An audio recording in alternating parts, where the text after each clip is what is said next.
सीमा सुबह हमेशा की तरह जल्दी उठ गई। घड़ी में 5 बज रहे थे। घर में अभी सन्नाटा था। रसोई में जाकर उसने चूल्हा जलाया, पानी चढ़ाया और आटे का डिब्बा बाहर निकाला। यह उसका रोज का काम था। कोई नया नहीं, कोई खास नहीं। घर में उसके अलावा 4 लोग रहते थे। पति रमेश, बेटा गोलू, बेटी पिंकी और सास दादी अम्मा। सभी अपने अपने काम में लगे रहते थे और सीमा अपने काम में। सीमा को कभी शिकायत करने की आदत नहीं थी। वह जो करती थी चुपचाप करती थी। लेकिन मन के अंदर कभी कभी एक हल्का सा सवाल उठता, क्या घर सिर्फ उसी के सहारे चलता है? रमेश नौकरी पर जाता था, गोलू स्कूल में था और पिंकी भी। दादी अम्मा ज्यादातर समय आराम करती थीं। घर की सारी जिम्मेदारी अपने आप सीमा के हिस्से आ गई थी। सुबह 7 बजे तक सब जाग चुके थे। रमेश अखबार पढ़ रहा था, गोलू मोबाइल देख रहा था, पिंकी स्कूल की कॉपी ढूंढ रही थी, सीमा सबके लिए नाश्ता लगा रही थी। सीमा, चाय थोड़ी और गर्म कर दो, रमेश ने कहा। माँ, मेरा टिफिन नहीं मिला, गोलू बोला। माँ, मेरी छोटी ठीक नहीं बनी, पिंकी बोली। सीमा कुछ नहीं बोली, उसने सब कर दिया। यह कहानी घर की औरत A की तरह शुरू हुई थी, लेकिन यह घर की औरत 2 बनने की कहानी थी। एक दिन सीमा को हल्का बुखार था, शरीर में कमजोरी थी, फिर भी वह उठ गई। उसने सोचा, काम कौन करेगा? दादी अम्मा ने देखा और बोली, सीमा, आज तुम लेट जाओ।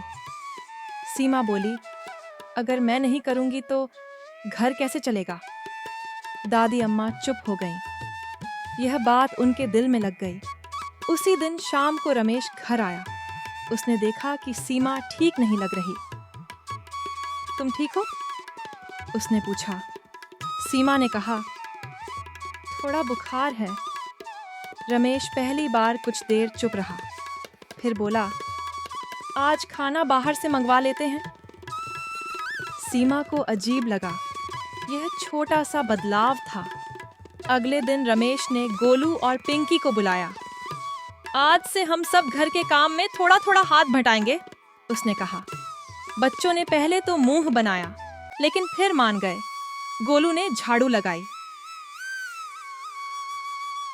आधी सही, आधी गलत। पिंकी ने बर्तन धोए, काफी पानी गिरा। रमेश ने सब्जी काटी, थोड़ी मोटी, थोड़ी पतली। सीमा दूर बैठकर देख रही थी। घर चल रहा था, थोड़ा धीरे लेकिन चल रहा था।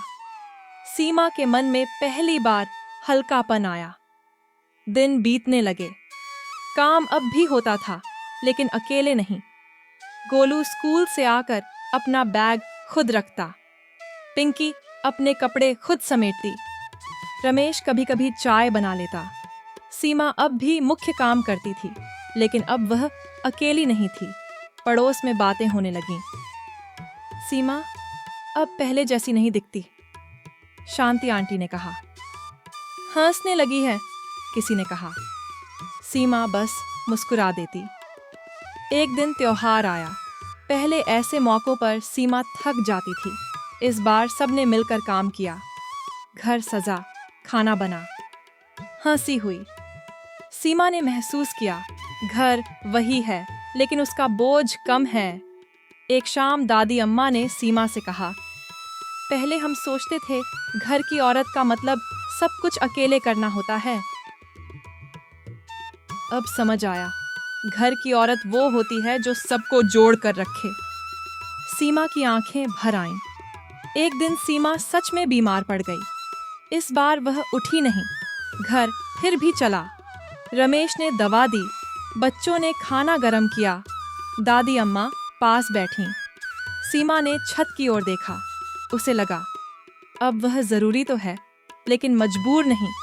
गोलू ने कहा, माँ, जब मैं बड़ा होऊंगा तो घर के काम करूंगा। पिंकी बोली, घर सबका होता है। सीमा मुस्कुराई। अब लोग सीमा को सिर्फ घर की औरत नहीं कहते थे। वह घर की औरत दो थी, जो घर संभालती भी थी और घर चलाना सिखाती भी थी।